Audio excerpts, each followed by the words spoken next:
Hi everyone, welcome and welcome back to my channel. So in this class we are going to discuss Unit 1 MCQs for UGC NET Commerce Examination जो सितंबर में exam हुआ था हमारा सितंबर 2024 के उसके हम लोग MCQs करने वाले हैं। और अगर आप लोग नए जुड़े हो चैनल पे तो इस चैनल पे आपको मैं बता दूं CVT PG MCOM से related and UGC NET Commerce and Management related stuff आता है and as well as for assistant professor exams and for your PhD programmes as well. तो subscribe to the channel if you want, if you are जुड़े हुए हो इन सारी चीज़ों से तो you can subscribe the channel.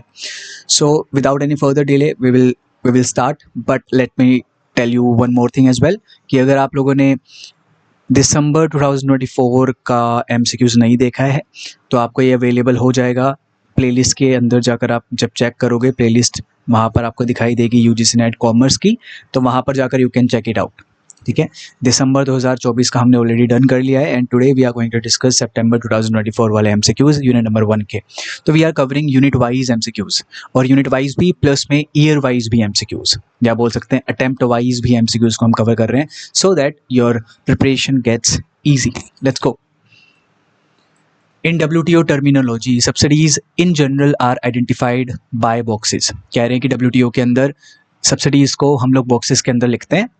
Alright, domestic support measure considered to distort production and trade. बोल रहे हैं डोमेस्टिक सपोर्ट मेजर्स मतलब जो चीज़ें, अगर फॉर एग्जांपल आपको आपकी कंपनी को डोमेस्टिकली सपोर्ट मिल रहा है, फॉर एग्जांपल गवर्नमेंट से सब्सिडीज मिल रही है, तो वो आपके प्रोडक्शन एंड ट्रेड को, या फिर मैं कहूँ जनरली इंटरनेशनल ट्रेड को, प्रोडक्शन को डिस्टोर्ट कर देती हैं, हिला के रख देती हैं, which is defined in article 6 of the agriculture agreement falls into which box.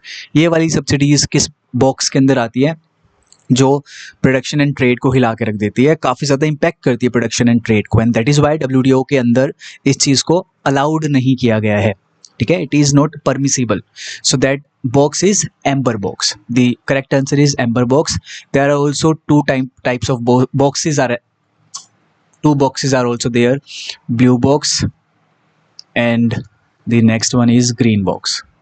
Green box ऐसी डोमेस्टिक सपोर्ट है जो कि प्रोडक्शन को या फिर ट्रेड को, ट्रेड लिख लो, ट्रेड या प्रोडक्शन को इम्पैक्ट नहीं करता है एज सच इतने ज़्यादा बड़े पैमाने पर। ठीक है, तो green box is allowed under WTO।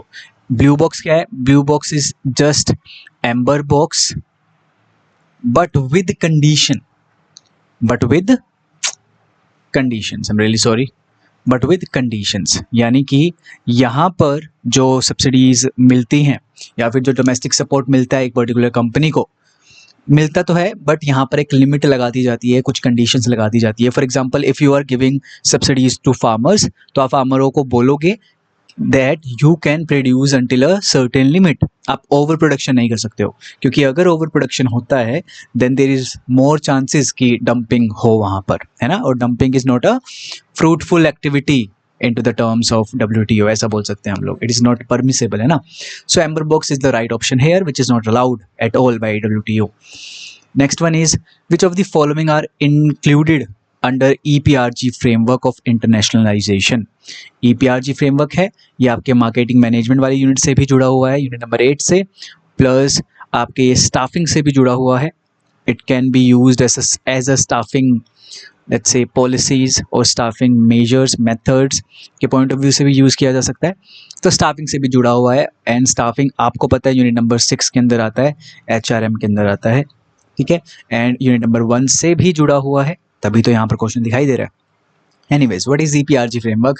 Ethnocentric, polycentric, regiocentric and geocentric, ये यहाँ पर हमारे पास फ्रेमवर्क आता है। तो इकोसेंट्रिक नहीं है यहाँ पे, बाकी नीचे वाले हो जाएंगे। First option is the right option. अब ये बताता क्या है, एक एक करके डिस्कस करते हैं और जल्दी से डिस्कस करते हैं इन अ समरी फॉर्म। एथनोसेंट्रिक ये बताएगा कि जो हमारी, let's say this is a parent country में कंपनी है और ये कंपनी हम खोलना चाह रहे हैं एक होस्ट कंट्री में, एक दूसरी कंट्री में। ठीक है, लेट्स टेक एन एग्जांपल कि भाई इंडिया में खोल रहे हैं एंड ये हमारी US वाली कंपनी है जो कि पेरेंट कंपनी है। ठीक है, and we want to start and MNC हम यहाँ पर खोलना चाहते हैं या फिर सब्सिडियरी खोलना चाहते हैं इंडिया के अंदर। तो हम यहाँ पर ये सोचते हैं, ये समझते हैं US वाले जो ये कंपनी है ये समझेगी कि द मार्केट जो सामने वाला होस्ट कंट्री का मार्केट है that is identical to US market, same है।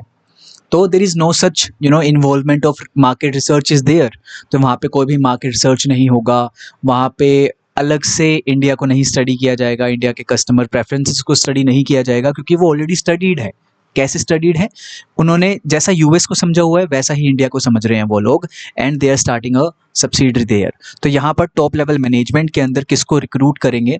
ये लोग अपने ही टॉप लेवल के बंदे यहाँ पर भेजेंगे और इस सब्सिडरी को चलाएंगे। ठीक है, तो ये यहाँ पर एथनोसेंट्रिक रहेगा। पॉलीसेंट्रिक इज कि इंडिया में जो हम सब्सिडरी खोलने जा रहे हैं, तो India is a different country, India में मार्केट रिसर्च करो, उनकी कस्टमर की नीड्स को समझो, एंड उसके अकॉर्डिंगली वहाँ पर अपने प्रोडक्ट्स को निकालो या सर्विसेज को निकालो, है ना। तो you are considering the host country का market as a separate market, जिसके ऊपर स्टडी करना ज़रूरी है ना। तो पॉलीसेंट्रिक वो होता है। और यहाँ पे आप लोग जो टॉप लेवल मैनेजमेंट के पर्सन बिठाओगे वो कहाँ से रिक्रूट करोगे? इंडिया से ही रिक्रूट करोगे, because they have more knowledge about India. तो बहुत अच्छे से यहाँ पर इसको मैनेज कर पाएंगे इस पर्टिकुलर कंपनी को। रीजियोसेंट्रिक क्या होता है? As the name suggest, within a region हो रहा है यहाँ पर, है ना। यूएस अगर है कोई यूएस वाली कंपनी है, कहीं एक पर्टिकुलर रीजन में अगर अपनी सब्सिडरी खोल रही है, तो ये उसके बारे में बात कर रहा है। For example south east Asia में ये लोग क्या कर रहे हैं? अपनी कंपनी खोल रहे हैं। तो साउथ ईस्ट एशिया के अंदर जो ये इन्होंने कंपनी खोली होगी, इनके टॉप लेवल मैनेजमेंट में ये रिक्रूट करेंगे कहाँ से लोग? यहाँ से, इस पर्टिकुलर रीजन से यहाँ पर बिठाएंगे इन लोगों को, because they are the ones who know local language और लोकल प्रेफरेंसेस, वो अच्छी तरीके से समझेंगे। तो टॉप लेवल मैनेजमेंट भी यहाँ से रिक्रूट करेंगे ये लोग। ठीक है, दिस इज रीजियोसेंट्रिक। जियोसेंट्रिक ये समझता है कि जो पूरा वर्ल्ड है, the entire world is a one market. तो जो भी कैपेबल होगा वो उस पर्टिकुलर टॉप लेवल मैनेजमेंट में आ जाएगा उस कंपनी में। ठीक है, तो रिक्रूटमेंट यहाँ पे कैसे होगी? According to the capabilities of the person who is seeking to be appointed as a top level manager, है ना। और जियोसेंट्रिक में आप पूरे मार्केट को एक मार्केट मानते हो, पूरे ग्लोबल को एक मार्केट मानते हो। ठीक है, ग्लोबल वर्ल्ड को। This is it. आगे बढ़ते हैं। ये एक्सप्लेनेशन है, यहाँ पर आप आराम से देख सकते हो, पॉज करके रीड कर सकते हो। ठीक है, let us now move ahead. ये मैच द फॉलोइंग वाला क्वेश्चन भी आया हुआ है, लेट अस सी। FEMA 1999, IMF 1945, consumer protection act 2019, तो इससे ही हो जाएगा A का fourth. First option is the right option. ये तो आपको याद ही करने वाली चीज़ है, तो इसमें कुछ कंसेप्चुअल तो है नहीं, तो आपको याद करना पड़ेगा। Let's now move forward. UNCTAD के प्रिंसिपल फंक्शंस के बारे में पूछा गया है, इनमें से कौन से हैं प्रिंसिपल फंक्शंस? तो UNCTAD क्या है? यूनाइटेड नेशन की कॉन्फ्रेंस है, ठीक है, ऑन ट्रेड एंड डेवलपमेंट। जो ट्रेड एंड डेवलपमेंट को प्रमोट करती है। To promote international trade with a view to accelerating economic development, that is true, A सही है। ए तीनों में है, इसको हटा दो। To assist economic development of developing countries by promoting private enterprises, ये कहीं भी इसके फंक्शन में नहीं है कि प्राइवेट एंटरप्राइजेस को बढ़ावा देके आप ट्रेड या फिर उस पर्टिकुलर कंट्री का इकोनॉमिक डेवलपमेंट करो, ऐसा कहीं पर नहीं लिखा हुआ है। जब आप इसको पढ़ोगे फंक्शंस को, तो ये नहीं है कि प्राइवेट एंटरप्राइजेस को ये बढ़ावा देती हैं, नहीं, ऐसा एज सच कुछ नहीं लिखा हुआ है। To negotiate multinational trade agreements, yes, ये लोग मल्टीनेशनल ट्रेड एग्रीमेंट बनाते भी हैं और नेगोशिएट भी करते हैं, ये प्रपोजल्स भी तैयार करते हैं regarding the trade, international trade. तो यस, नेगोशिएट इंटरनेशनल या फिर multinational trade agreements and to make proposals for putting its principles and policies into effect, ये भी इसका एक फंक्शन है। So the correct answer is A, C and D. Fourth option is the right option. Let's move forward. Which of the following is the apex decision body of WTO?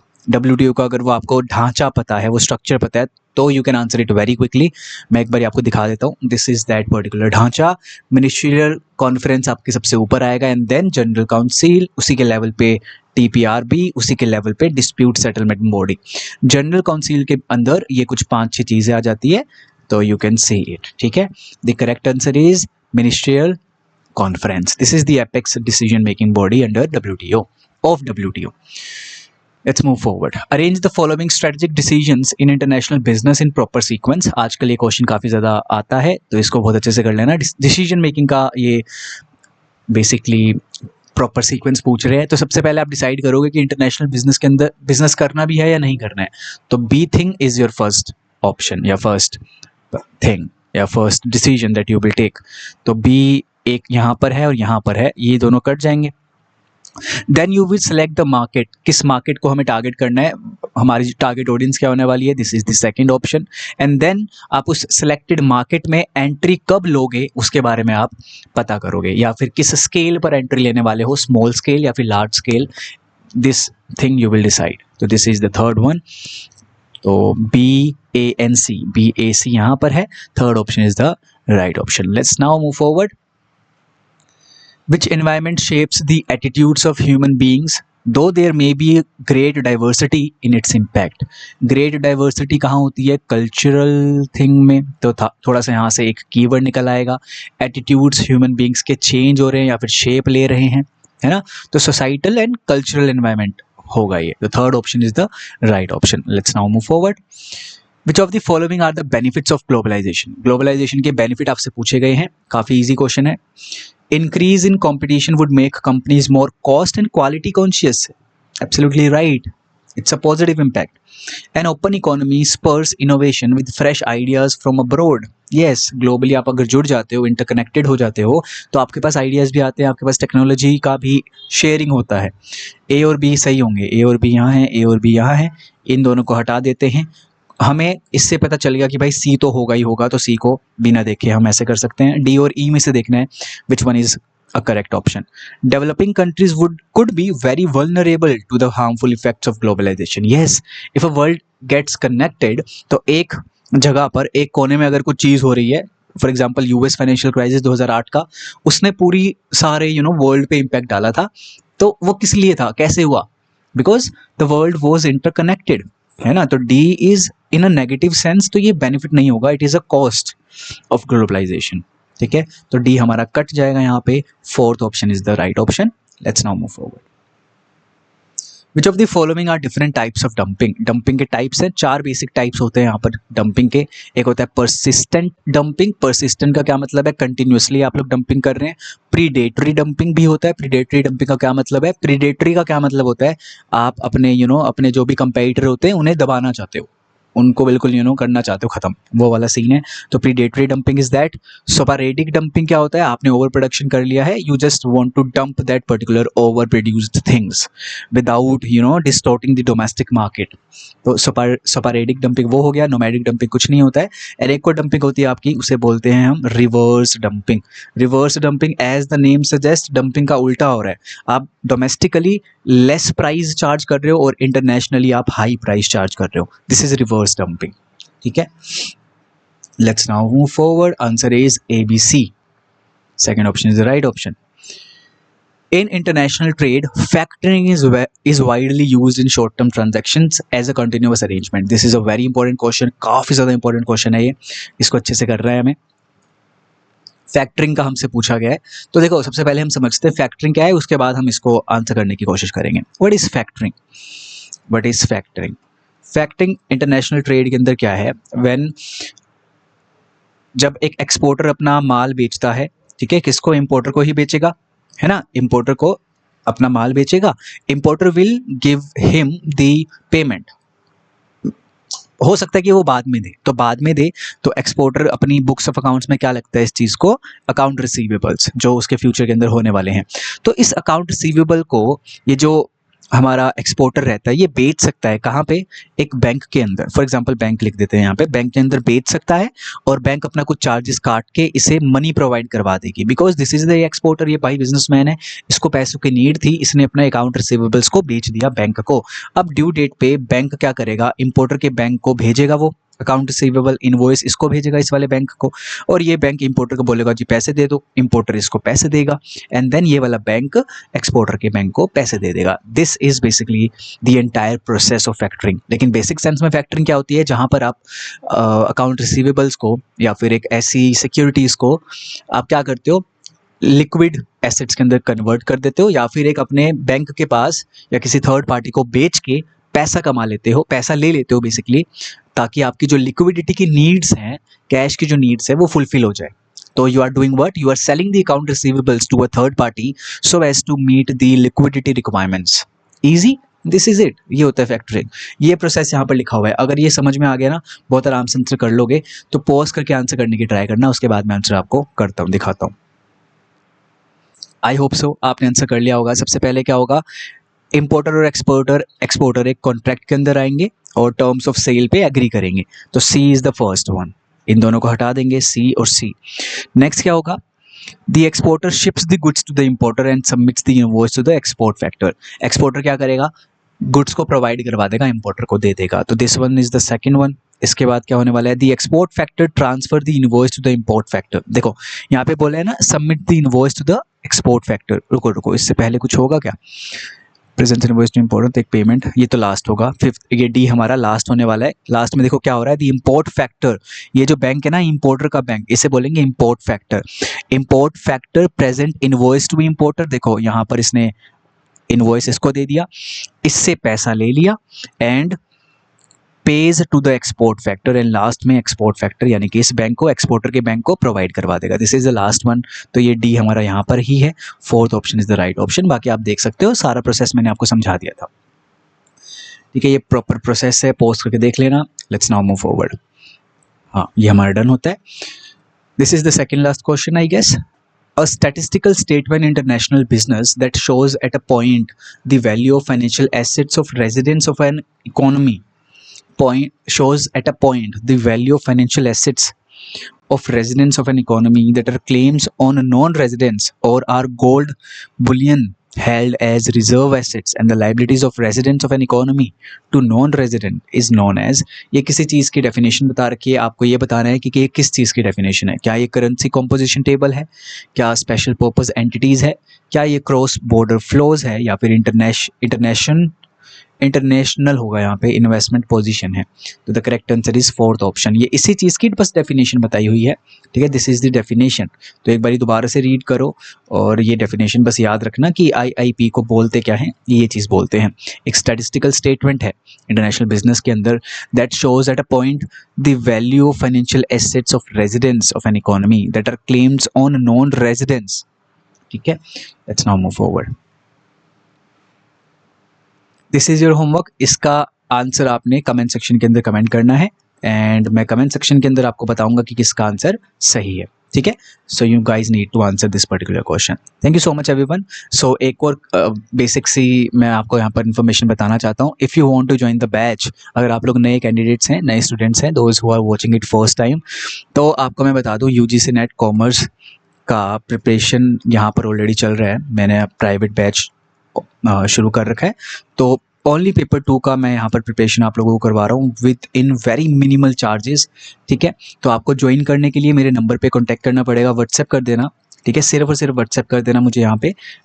ठीक है, और अगर और कोई जानकारी चाहिए बैचेस से रिगार्डिंग, उस पर्टिकुलर बैच से regarding, you can join my Telegram channel. सारे लिंक्स आपको डिस्क्रिप्शन के अंदर मिल जाएंगे। So if you are preparing for June 2025 और December 2025, you can prepare very efficiently here. कोई फालतू की चीज़ नहीं पढ़ाई जाएगी, टू द पॉइंट चीज़ें पढ़ाई जाएगी। तो I definitely recommend you to join this particular batch. बहुत ही मिनिमम चार्जेस में है।